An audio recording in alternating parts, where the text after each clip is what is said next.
नमो सिद्धानं नमो आयर्याणं नमो वज्रायाणं नमो लोय सव्यसाहूनं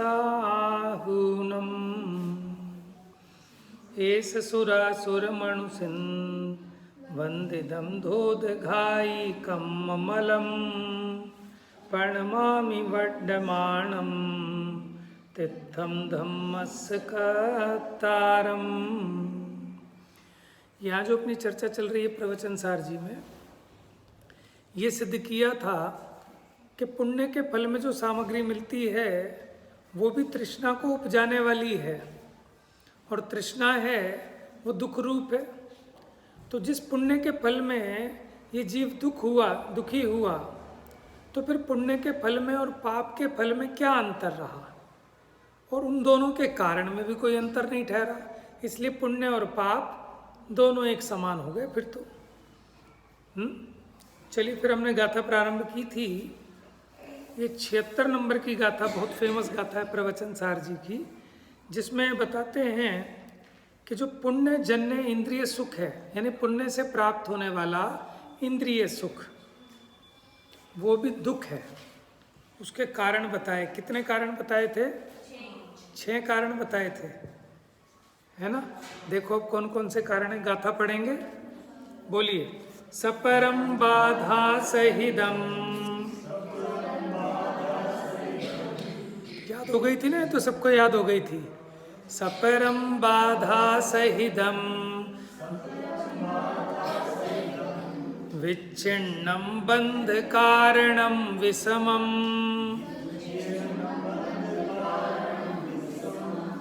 तम इंद्रिये हि लब्धम तम सौख्यम दुःखमेव तः।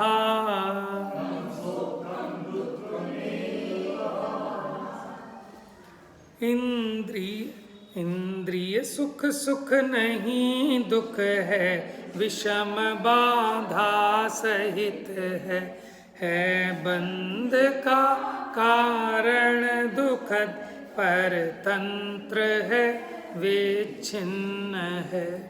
पहला विशेषण अभी सिद्ध कर रहे हैं, इसका स्वरूप कैसा है, क्यों ये दुख रूप है। ये जो इंद्रिय सुख है, नाम तो इसका सुख है, लेकिन ये सुख है नहीं। ये जीव को ये समझ में आ जाए तो इसके पीछे जो हमारी दौड़ लग रही है वो रुक जाए, है ना। कुछ तो समय निकाल आत्म शुद्धि के लिए। अब समय क्यों नहीं है? क्योंकि हम हमेशा इंद्रिय सुखों के इकट्ठा करने में उस दौड़ में लगे हुए हैं, और वो काम कैसा है? मेंढकों को तोलने जैसा है। पानी को बिलोकर उसमें से घी निकालने जैसा काम है। तो कब निपट जाएगा वो काम? कभी नहीं निपटेगा, और निकलना कुछ नहीं। रेत में से तेल निकाला जा सकता है क्या? ठीक है। इसी प्रकार इंद्रिय के विषयों में से सुख नहीं निकल सकता, इसीलिए जीव व्यस्त है, इसका काम ही नहीं निपटता। तो इसको फुर्सत ही नहीं है, कहाँ से निकाले कुछ तो समय। तो वो समय तब निकलेगा जब इसको ये समझ में आ जाए कि वास्तव में इंद्रिय सुख भी सुख नहीं है, दुख है। तो हम कहने से मानने वाले नहीं हैं कि सर्वज्ञ भगवान ने कहा है कि इंद्रिय सुख दुख है। ऐसे मानना नहीं होता, क्योंकि किसी के वचनों से ही की गई प्रतीति, अन्य वचन सुनने पर वो प्रतीति भी छूट जाती है, फिर दूसरी प्रतीति हो जाती है। तो जो सिर्फ वचनों से ही प्रतीति करता है, तो अन्य के वचनों के द्वारा उसकी प्रतीति तुरंत चेंज हो जाती है। इसलिए अध्यात्म शास्त्रों में, द्रव्यान योग में न्याय की मुख्यता है, युक्ति की मुख्यता है। ठीक है ना। आपको न्याय और युक्ति से, क्योंकि यहाँ भाव भासना कराने का प्रयोजन विशेष है। हमने कहा एक राजा था, उस राजा की रानी का नाम ये था। इसमें आपको युक्ति नहीं लगानी, इसमें तो आपको यही मान लेना जैसा कहा। उसके 100 पुत्र थे, उसके 5 पुत्र थे, उनने उनका राज्य छीन लिया, उसने उसको जलाने की चेष्टा की। वहाँ तो आपको युक्ति नहीं लगानी। सुमेरु पर्वत 1 लाख योजन है, 3 लोक इतना बड़ा है, इसमें भी आपको युक्ति नहीं लगानी, ये तो आज्ञा से मानना। चरणान योग में भी इस चीज़ में इतने जीव हैं, इस चीज़ में इतने जीव हैं, इसलिए देख के चलो, वो भी आज्ञा से मानना। लेकिन एक द्रव्यानुयोग है जो कहता है आश्रव दुख कार घनेरे, बुद्धिवंत तिन्हें निर्वेरे। आश्रव दुख रूप है। अब ये कहने से मानने वाली बात नहीं है, क्योंकि यहाँ तो जब तक भीतर से भाव भासना नहीं होगी तब तक छुटेगी नहीं। समझ में आया? जैसे बच्चे को आपने ज़बरदस्ती रोक भी लिया कि तू उन बच्चों के साथ खेलने नहीं जाएगा, वो गंदे बच्चे हैं, तो वो रुक तो जाएगा आपके कहने से, लेकिन उसका मन नहीं रुकेगा।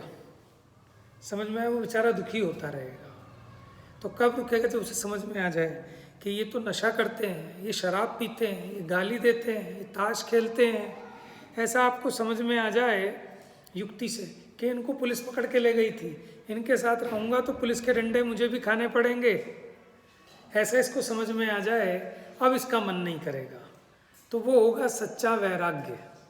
अभी वो सच्चा वैराग्य नहीं, अभी तो जबरदस्ती। दो तरीके से ले सकते हैं, आस्ती से नास्तिक तक। हाँ देखते हुए आपने बताया ये एक कुछ अच्छा उससे अच्छा मिल जाए वहाँ पे। हाँ, तो एक बात ये भी है कि उससे अच्छे मित्र मिल जाएं तो वो अपने आप छूट जाएंगे। तो इसमें यह है कि जीव को अपने स्वरूप की रुचि हो जाए तो फिर ये इंद्रियों की रुचि छूट जाएगी। लेकिन यहाँ सिस्टम क्या है कि आत्मा की रुचि तब तक नहीं होगी जब तक वहाँ से इसको फुर्सत नहीं मिलेगी। यहाँ पे एक बैनर लगा हुआ था कि बाह्य त्याग अवसर प्रदान करता है। क्या था? और बड़े पंडित जी साहब का एक कोटेशन था कि बाह्य त्याग से इस जीव को अवसर मिलता है तत्व विचार का। ठीक है ना? अब जब ये आँख मीच के उन इंद्रिय सुखों के पीछे दौड़ रहा है तो इसको अवसर ही कहाँ है अपनी आत्मा का विचार करने का। तो वहाँ थोड़ी मंदता आती है, जिसको हम कहते हैं विशुद्धि लब्धि। क्षयोपशम लब्धि, फिर उसके बाद विशुद्धि लब्धि, फिर उसके बाद देशना मिलती है, तब वो फलित होती है, फिर प्रायोग्य लब्धि में चढ़ता है, फिर करण लब्धि रूप परिणाम बने तो फिर सम्यक्त्व की उत्पत्ति होती है। तो जिसको विशुद्धि लब्धि नहीं है और उपदेश भी मिल जाए, लेकिन वो उपदेश निरर्थक जाने वाला है। इसीलिए जब जिनवाणी सुनते हैं, अपने परिणामों की बहुत विशुद्धि हो तो वो देशना अपने को लगती है। जैसे खाया पिया किसी बच्चे को लगता है और किसी को नहीं लगता। तो किसको लगता है और किसको नहीं लगता? कि जो उस खाने को बहुत खुश होकर प्रमोद भाव से, बहुत प्रसन्न उससे, आज तो मेरे भाग्य खुल गए कि आज मुझे रोटी मिल गई खाने को, तो उसको वो रोटी भी घी का गुण करेगी, पानी भी दूध का गुण करेगा। और एक दूध मेवे भी खाए और रो रो के आए मेरी किस्मत टूट गई फूट गई, क्या है? तो वो जहर का ही काम करेगा। ऐसा एक्सपेरिमेंट भी किया कि एक कोई डाकू था या वो चोर था, क्या था, उसको फांसी की सजा दी गई थी। अब उसको मुंह ढका और उसको कहा कि इसको कोबरा सांप से कटवाएंगे। ठीक है? अब उसकी एक हल्की सी पिन चुभाई और वो मर गया। बाद में उसका पोस्टमार्टम किया गया तो उसकी बॉडी में सच का जहर बन गया था वैसे ही। ये क्यों हुआ? कैसे हुआ? ये सब अपनी सोच से। समझ में आया ना? अब बच्चे को जो डॉक्टर की सुई लगती है ना, सुई से उतना दर्द नहीं होता। सुई लग, डॉक्टर कहेगा भाई लग भी गई, काहे को चिल्ला रहा है? तो लग गई, हाँ लग गई। तो सुई के लगने का डर नहीं है, सुई से उतना दर्द नहीं होता, लेकिन उसके भय से जो भयभीत है वो ज़्यादा परेशान करता है। समझ में आया? तो इसीलिए ये जीव जब इंद्रिय सुख के पोल को समझ लेगा कि जिसे मैं सुख माने बैठा हूँ सच में सुख है ही नहीं, तो उसके लिए यहाँ 6 विशेषण बताए। देखो, पहला है सपरम, यानी इसमें पर की आवश्यकता है, यानी पर के अधीन है, पराधीन है। इंद्रिय सुख इंद्रियों के अधीन है, बाह्य सामग्री के अधीन है, फिर उसका मेल मिलना नहीं मिलना, उसमें बड़ी विषमता है। तो पहला है सपरम, यानी पराधीन है। दूसरा बाधा सहित है। तीसरा विच्छिन्न, यानी टूटक है, खंड खंड है, सदा काल निरंतर नहीं बना रहता, बीच में इसमें खलल पड़ता है, अंतराय पड़ती है। बंध का कारण है।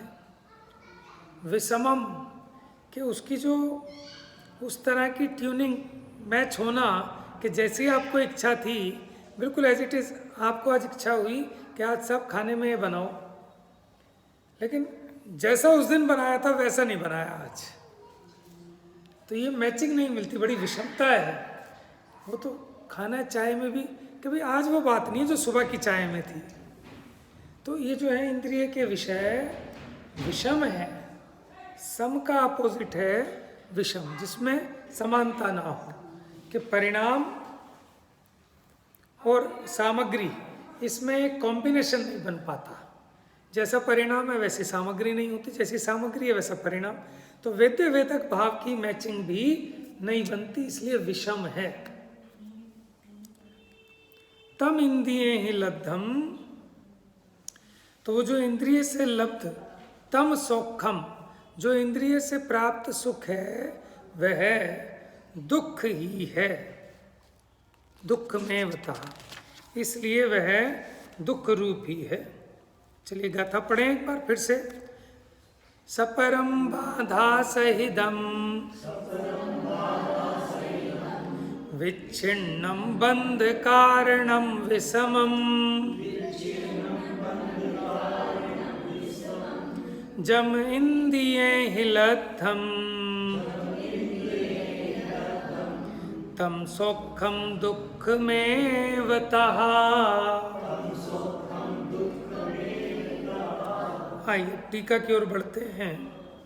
देखो ये तो आप कह रहे हो कि पराधीन तो चलो है ही, लेकिन अगर ये बाधा सहित ना हो, इसमें खलल ना पड़े तब तो अच्छा होगा। तो उसके लिए कहते हैं कि तीर्थंकरों के जो भोग होते हैं तो निरंतराय होते हैं, ठीक है, उत्कृष्ट जाति के होते हैं, देवो पुनीत होते हैं, उन्हें विकल्प नहीं करना पड़ता, विकल्प से पहली चीज हाजिर होती है। लेकिन फिर भी उनने क्यों छोड़े, उन्हें ऐसा क्या दुख दिख गया उसमें है? जो संसार विषय सुख हो तो तीर्थंकर क्यों त्यागे, काहे को शिव साधन करते संयम सो अनुरागे। उन्हें तो सारी जितनी भी सामग्री छोड़ के गए वो पाप के उदय में प्राप्त थी कि पुण्य के उदय में? बताओ। उनको जो पत्नी मिली, जो पुत्र मिला, जो महल मिला, वो सारा का सारा पुण्य के उदय में मिला कि पाप के उदय में? ठीक है ना। हाँ, ये अज्ञानी जो पापी जीव हैं, इनको ऐसा हो सकता है कि पाप के उदय में कलहारी नारी मिले, पाप के उदय में औरंगजेब जैसा पुत्र मिले या कुणिक जैसा। समझ में आया? तो पाप के उदय में भी तो मिलती है ना ऐसी सामग्री। प्रतिकूल सामग्री पाप के उदय का फल है और अनुकूल सामग्री पुण्य के उदय का फल है। तो उनकी तो कोई भी सामग्री ऐसी नहीं थी कि जो पाप का फल हो, सब पुण्य का फल थी। फिर क्यों छोड़ के गए? तो अभी सोचने की, विचारने की बात है कि वहाँ भी उन्हें सुख नहीं लगा, दुख लगा, इसलिए तीर्थंकर भी उन्हें छोड़ के गए।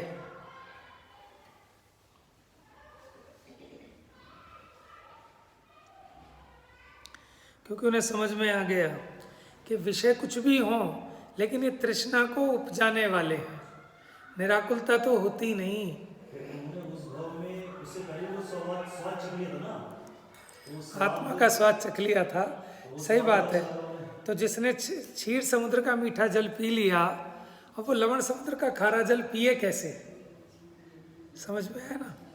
और फिर वो तो जन्म से ही सम्यक दृष्टि होते हैं तीर्थंकर का जीव, तो जिसे अतीन्द्रिय आनंद का स्वाद आ रहा है, अब उसे भोग कैसे लगते हैं? नीरस।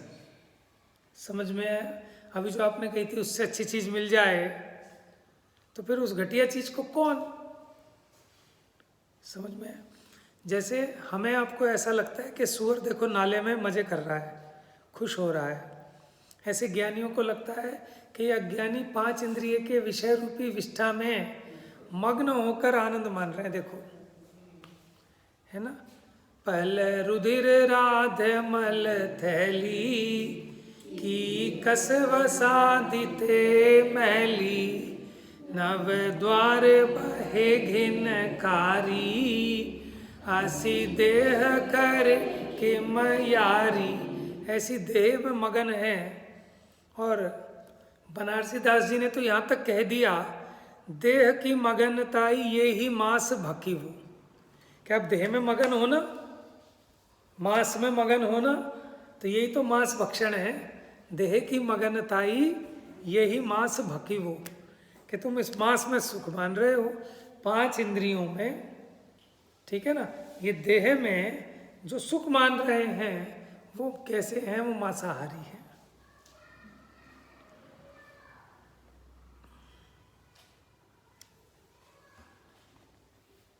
हाँ जी, गिने फिर 8 कैसे हो गए।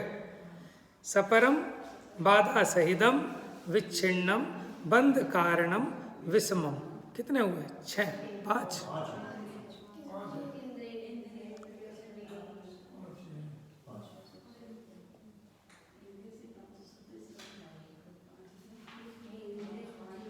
नहीं, बस तो 5 ही हुए फिर तो, क्योंकि वो तो इंद्रिय सुख को कहेंगे, इंद्रियों से प्राप्त हुआ जो। हाँ हाँ जी, टीका देखते हैं। पर संबंध युक्त होने से पहला, बाधा सहित होने से दूसरा, विच्छिन्न होने से तीसरा, बंध का कारण होने से चौथा हो गया, और विषम होने से। इंद्रिय सुख भले ही पुण्य जनित हो तो भी दुख ही है।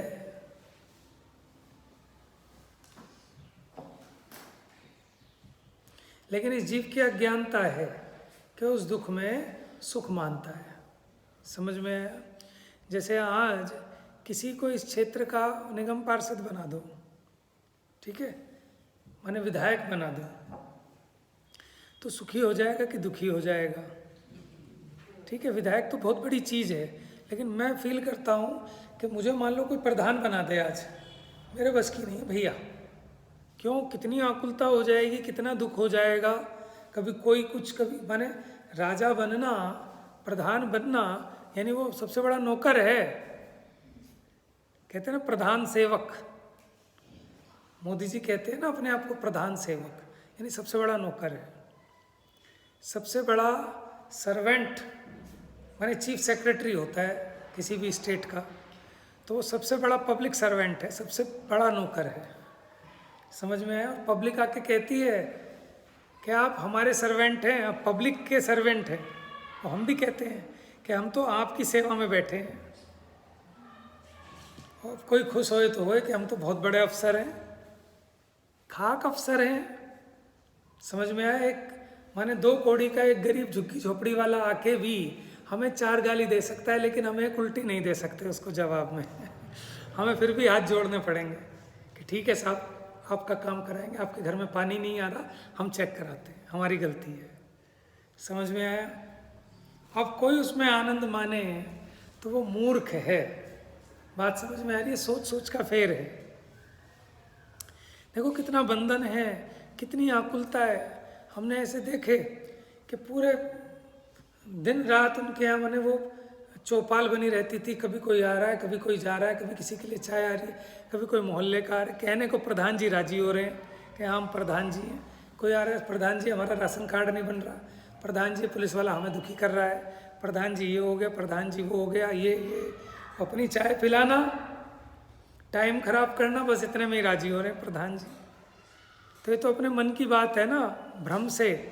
अब ना तो अपने बच्चों को पालने की फुर्सत, ठीक है, ना खुद मंदिर जाने की फुर्सत, ना किसी काम की फुर्सत। कितने बाउंड हो गया है जी, लेकिन फिर भी उसमें आनंद मान रहा है। तो ये तो मैं एक एग्जाम्पल दे रहा हूँ कि जहाँ इतनी आकुलता है वहाँ ये अपना सुख खोजता है।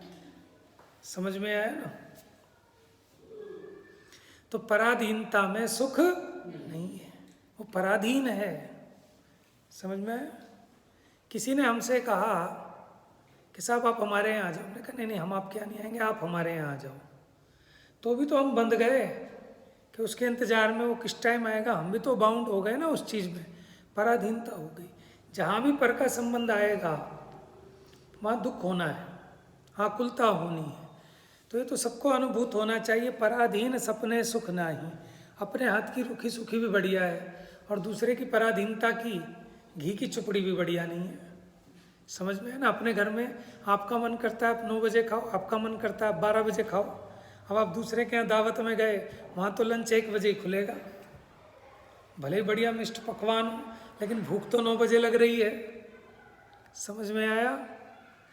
और फिर आपका मन होता तो आप 1 खाओ 2 खाओ लड्डू, लेकिन वहाँ वो खिलाने वाले के ऊपर पराधीनता है आपकी। समझ में आया? तो पराधीनता में सपने में भी सुख नहीं है। ये बच्चे जिन्हें ऐसा लगता है ना अपने माँ बाप तो हैं दुश्मन और जो है रिश्तेदार हैं हितैषी, वो बहुत बढ़िया है, लेकिन इन्हें 4-6 दिन को भेज के देखो, फिर ये उल्टे दौड़े हुए आते हैं कि भले ही वहाँ लड्डू मिलते हो, मिठाई मिलती हो, सब मिलता हो, लेकिन अपने घर जैसी स्वाधीनता कहीं नहीं है। अपने को तो समझ में आता है ना, चाहे आपको कितनी बढ़िया जगह बुलाया जाए, खूब आपका सम्मान हो, सेवा हो, सब कुछ हो, है ना? तो ये पराधीन है क्या? इंद्रिय सुख। कैसे? अब जो स्पर्शन इंद्रिय के सुख हैं उसके लिए इंद्रिय चाहिए, वो इंद्रिय का विषय चाहिए, और उस समय वैसा आपको भाव भी चाहिए। समझ में आया? सामग्री भी हो, इंद्रिय भी है, लेकिन भाव नहीं है? और फिर माने वो भोग भी प्राप्त हुआ, लेकिन वो अनित्य है, क्षणिक है, टूट जाने वाला है। माने जब छोटे थे ना, रामायण आती थी, महाभारत आती थी। अब रामायण देखनी, पहले तो टीवी हो, फिर उस पर वहाँ से प्रसारित हो, ठीक है, फिर हमारी छुट्टी हो स्कूल की, सुबह 9 बजे 10 बजे आता था, संडे को ही आता था। अब सब कुछ प्रोग्राम मिल गया, लेकिन लाइट चली गई। अब सोचो कितनी गुस्सा आती थी। और हम क्या करते थे, फिर खड़े होकर गोल गोल घर में ही चक्कर लगाने चले पड़ते थे, नमो अरिहंताणम, नमो सिद्धाणम, नमो ऐरियाणम। अब सोचो कैसी कैसी इस जीव को आकुलता होती होगी कि लाइट आ जाए, लाइट आ जाए। आ गई, वो नमोकार मंत्र पढ़ने से लाइट आ गई है, नहीं तो आज तो 4 घंटे नहीं आनी थी। समझ में? ऐसी जगत के सब जीव लगे हुए हैं, जिसके जैसा समझ में आ रहा है वैसा कर रहे हैं, ठीक है ना? हर एक जीव देखो कहाँ कहाँ सुख की इच्छा माने बैठा है। और फिर देखते थे, फिर आकुलता रहती थी, अरे ये तो खत्म होने वाला है, बस 10 मिनट का ही बचा है, सिर्फ 5 मिनट का ही बचा है। तो वो देखने का आनंद नहीं है, उसके विच्छिन्नता का दुख है कि टूट जाने वाला है, खंडित हो जाने वाला है। समझ में आया? ये तो सबको अनुभूत होगा ना। अब ये बच्चों के लिए फैसिलिटी ऐसी हो गई कि इन्वर्टर हो गया, मोबाइल डाटा हो गया, उनके अधीन नहीं है, यूट्यूब पे जब मर्जी जो मर्जी लगाया। लेकिन पराधीनता तो वहाँ भी है, इन्वर्टर भी फेल हो जाता है, टीवी भी खराब हो जाता है, रिमोट के सेल भी ख़त्म हो जाते हैं, नेट नहीं आ रहा ठीक है, और मम्मी नहीं देखने दे रही, तो बहुत आकुलता है इस समय जो 4 बताए हुए मान का 10 ऊपर है इस टाइम। लोग बताए हुए। हाँ, देखो रामचंद्र शुक्ल हुए हिंदी के साहित्यकार, उन्होंने लिखा अगर मनुष्य पर्याय में मान कसाय नहीं होती तो शायद यहीं से मोक्ष हो जाता। इस काल में ये जीव को मान कसाय बहुत परेशान करती है। मान कसाय के पीछे आप इसे पूरा लूट लो, ठीक है ना? माने आपको किसी रिश्तेदारी में गए और बढ़िया व्यंजन मिल गए, आपने कहा भाभी जी आपके हाथ के उस दिन ढोकले खाए थे, बस वही याद आते हैं हमें तो। अरे भाई साहब ऐसी क्या बात है, अभी लो, चाहे बीमार हो चाहे कुछ भी हो, लेकिन वो मान कसाय के कारण, ठीक है, बीमारी भी दूर हो जाएगी। ऐसी पैसा ऐसे कोई नहीं खर्चता, ठीक है ना? तो हम भी चालू हैं, हम मान कसाय का इन्हें वो दिखाते हैं, तो ये जीव धड़ाधड़ कोई ऐसी स्कीम निकालनी पड़ेगी ना कि इनकी मान कसाय की पुष्टि हो, तभी तो ये जीव दान देगा। लेकिन ये सोचता नहीं है कि उन परिणामों का क्या फल आ रहा है।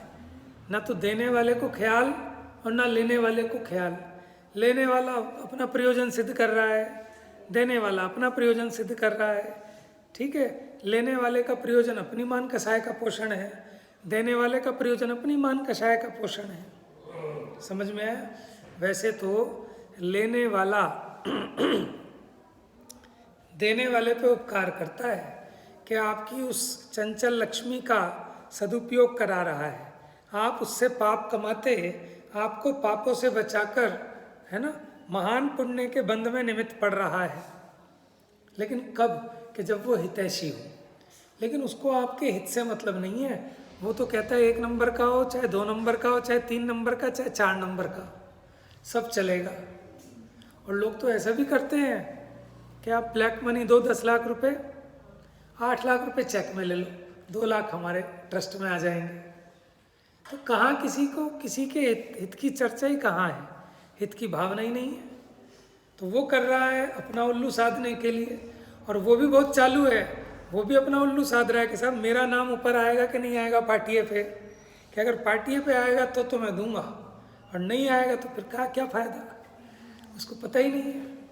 तो लोभी गुरु लालची चेला, हो रही नरक में ठेलम ठेला। एक दिन एक उदाहरण दिया था ना कि शराब एक बुराई है, तुम इसे पियोगे तो नरक में जाओगे। ये पैसा एक बुराई है, पाप है, इसके कारण नरक में जाओगे।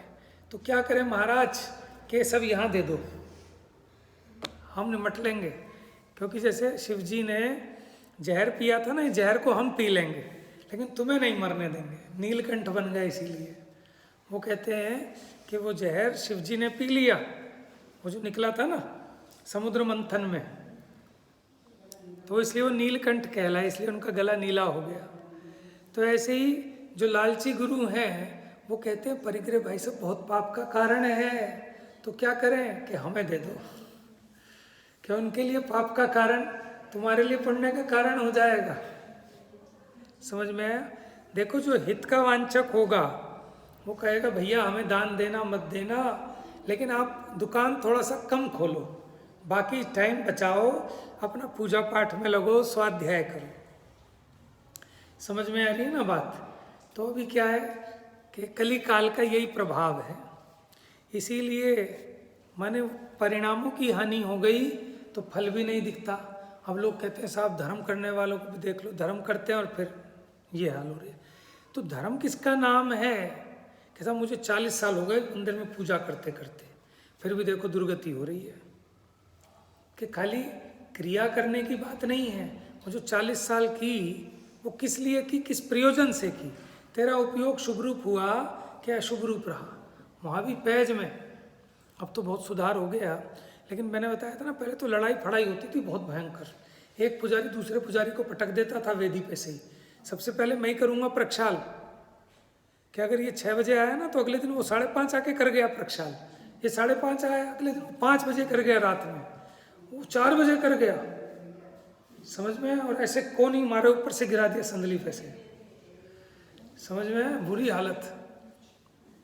तो बताओ 40 साल भी पूजा की, बोलेंगे ऐसे कि कोई और बोल ना पाए कि मैं ही बोलूँगा बस, तो कैसा परिणाम होगा? फिर कैंसर से मरण हुआ। समझ में? तो गुंडागर्दी नहीं चलती भैया कहीं भी।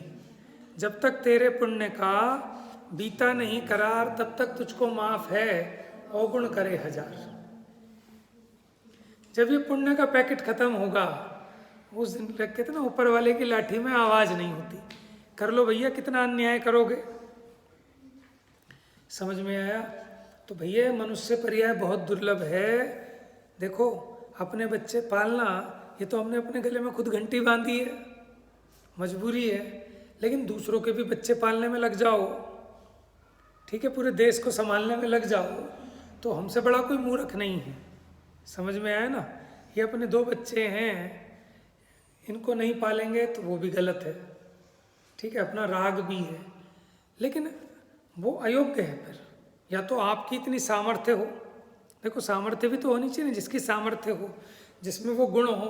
जैसे आचार्य में विशेषता होती है कि वो अपनी आत्म साधना भी कर लेते हैं और प्रशासन भी चला लेते हैं, लेकिन हर किसी में ये योग्यता नहीं होती, ठीक है ना? तो जो योग्य व्यक्ति हो वो करे। नाना जीवा नाना भावा, सब जीव एक जैसे नहीं हो सकते, और सभी जीवों की उपयोगिता है। अगर सारे के सारे ऐसे ही हो जाए हमारे जैसे सोचने वाले, तो भी ये देश नहीं चलेगा।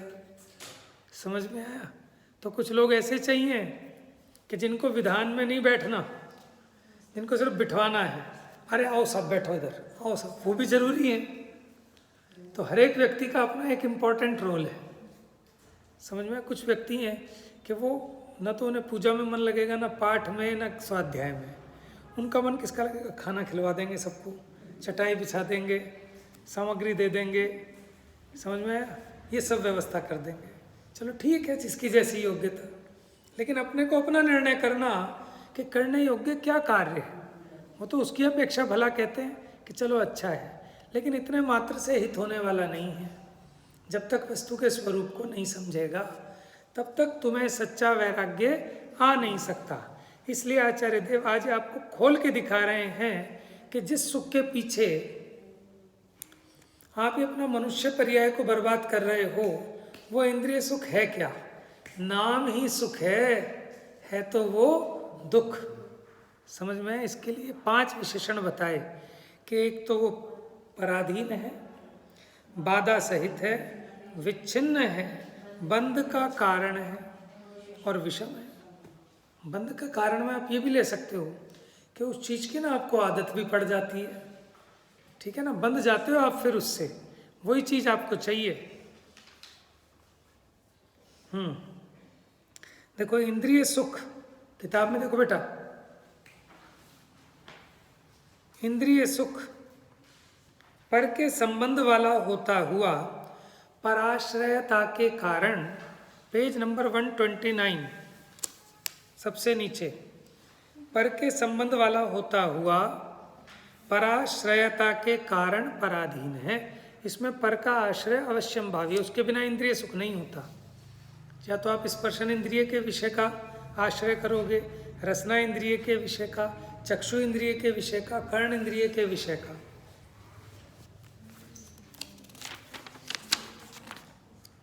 नंबर 2, बाधा सहित होता हुआ खाने पीने और मैथुन की इच्छा इत्यादि तृष्णा की व्यक्तियों से युक्त होने से अत्यंत आकुल है। क्यों? कि इसमें निरंतर इच्छा बनी रहती है जीव को, तो वो जो इच्छा बनी रहती है उसके कारण निरंतर आकुलित रहता है। मतलब कहना क्या है कि इसमें ऐसा नहीं होता कि कोई बाधा ना आए, तो बाधा आती है तो वो इच्छा परेशान करती है, ठीक है ना? निर्बाध तो ये हो नहीं सकता क्योंकि इंद्रिय सुख है। निर्बाध सुख तो अतीन्द्रिय सुख हो सकता है, इंद्रिय सुख निर्बाध नहीं हो सकता। समझ में आया? इसलिए बाधा सहित होता हुआ होने से, क्योंकि उसमें बाधा पड़ी तभी तो खाने की इच्छा होगी। समझ में? बाधा पड़ी तभी तो पीने की इच्छा होगी, बाधा ही ना पड़े तो फिर इच्छा क्यों होगी? तो इसलिए तृष्णा से युक्त होने से अत्यंत आकुल है। नंबर 3, विच्छिन्न होता हुआ, विच्छिन्न माने टूटक, असाता वेदनीय का उदय, क्योंकि साता वेदनीय के उदय से मिला वो भोग, फिर असाता वेदनीय का उदय आया और वो उस सामग्री को, उस भोग को च्युत कर देता है, माने दूर कर देता है। ऐसे साता वेदनीय के उदय से प्रवर्तमान होता हुआ अनुभव में आता है, इसलिए विपक्ष की उत्पत्ति वाला है। समझ में? नष्ट हो जाता है। चौथा, बंध का कारण होता हुआ विषय उपभोग के मार्ग में लगी हुई। अब देखो उसको भोगने में अपना राग भाव होता है ना जीव का, तो जो रागादि दोषों की सेना के अनुसार उसको भोगने में जो राग हुआ, उससे क्या होता है? कर्म रज के घन पटल का संबंध होने से, अब वो कर्मों का आश्रय बंद होता है, तो कर्म रज का घन पटल का संबंध होने के कारण परिणाम से दुस्सह है, उसका जो फल है, रिजल्ट है, वो दुस्सह है, दुसहनीय। विषम होता हुआ हानि वृद्धि, माने समान रूप नहीं रहता, घटता बढ़ता रहता, हानि वृद्धि होती रहती है। उसमें बताया था ना कि वैसी नहीं बनी जैसी सुबह बनी थी। हानि वृद्धि में परिणमित होने से अत्यंत अस्थिर है, इसलिए वह दुखी है। तो भोगपूरी में जो जैसे सुख है, जैसे ये मतलब इसमें है, उसमें ये चीज तो नहीं आएगी कोई चीज। क्यों? देखो कर्म तो आएगा नहीं, अब मैं बताता हूँ कैसे आएगी। देखो आप कल्प वृक्ष से उसको इच्छा तो करनी पड़ती है ना, मांगना तो पड़ता है। तो मांगा कब? कि जब उसे उसकी दुख हुआ, इच्छा रूपी दुख हुआ। समझ में आया ना? तो अटूट तो नहीं है। इच्छा रूपी, इच्छा तो उसको उत्पन्न हुई। इच्छा उत्पन्न कब हुई? कि जब उसमें बाधा थी, तभी तो इच्छा उत्पन्न होती है। कोई चीज़ निर्बाध हो तो वहाँ इच्छा नहीं होती। यही रीज़न है कि भोग भूमि के सभी जीव मरकर स्वर्ग में जाते हैं। क्यों? कि उनको परिग्रह आदि जुटाने की ज़्यादा इच्छा नहीं होती, क्योंकि सब चीज़ें अवेलेबल हैं। लेकिन फिर भी जो भी चीज़ उन्हें चाहिए वो कल्प वृक्ष से मांगनी पड़ती है ना। तो मांगेगा कब? कि जब इच्छा होगी। तो जब इच्छा हुई तुरंत तो मिलती नहीं, उसमें कुछ तो समय लगता है ना। तब तक उसके परिणाम आकुलित रहते हैं। अब जब वो सामग्री मिल गई तो उसको भोगने की इच्छा में दुखी होता है, उस भोग को उसी प्रकार का बनाए रखने की इच्छा में आकुलित होता है, और उसको भोगने का भाव होने पर, भोगने में आने पर भी अतृप्तता तो सदा बनी ही रहती है।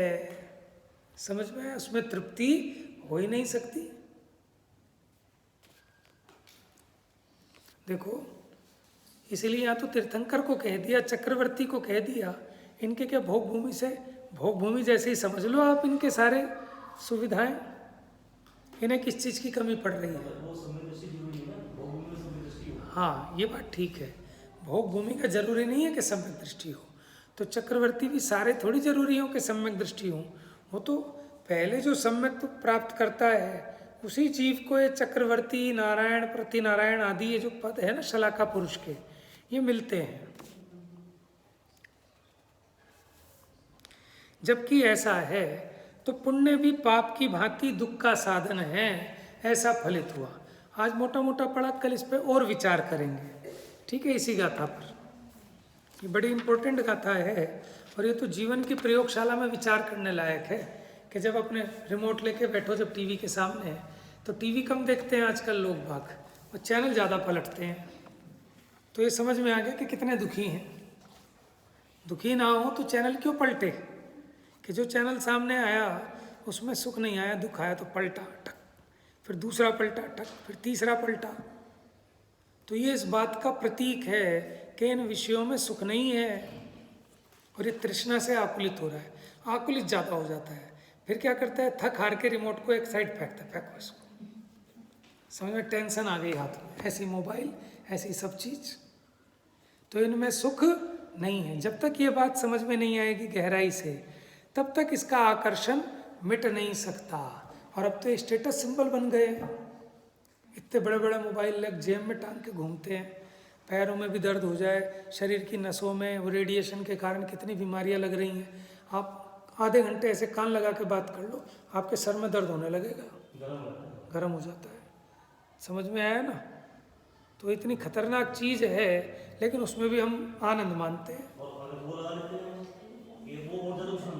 हाँ, ब्लूटूथ, हाँ, वो रेडिएशन आ रही है ना, तो इसलिए लीड वाली फिर भी ठीक है, क्योंकि उसमें वो रेडिएशन नहीं है, वो कनेक्ट नहीं कर रही ना उस तरह से।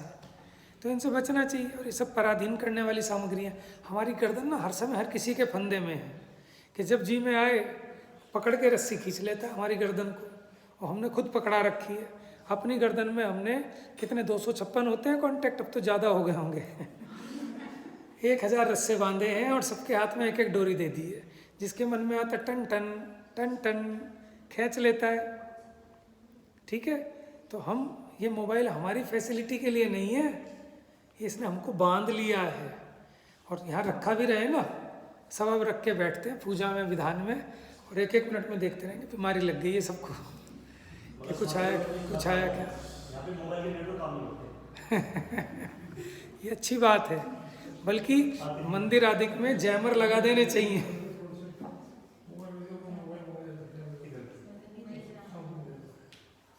कौन? हाँ, रजनी भाई दोषी 100 रुपये का चालान करते हैं, कहते 100 रुपये का वो उसमें डालो। सही है।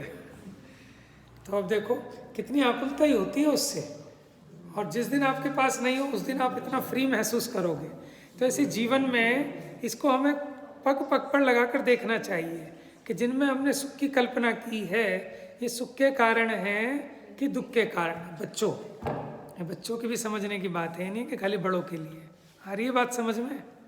अब जहाँ जहाँ सुख मानते हो, अब एक लिस्ट बनाना वहाँ वहाँ दुख क्यों है, ठीक है, और मुझे दिखाना। 10 में से 10 नंबर मिलेंगे फिर। जा वाणी के ज्ञान से सूझे लोकालोक, सो वाणी मस्तक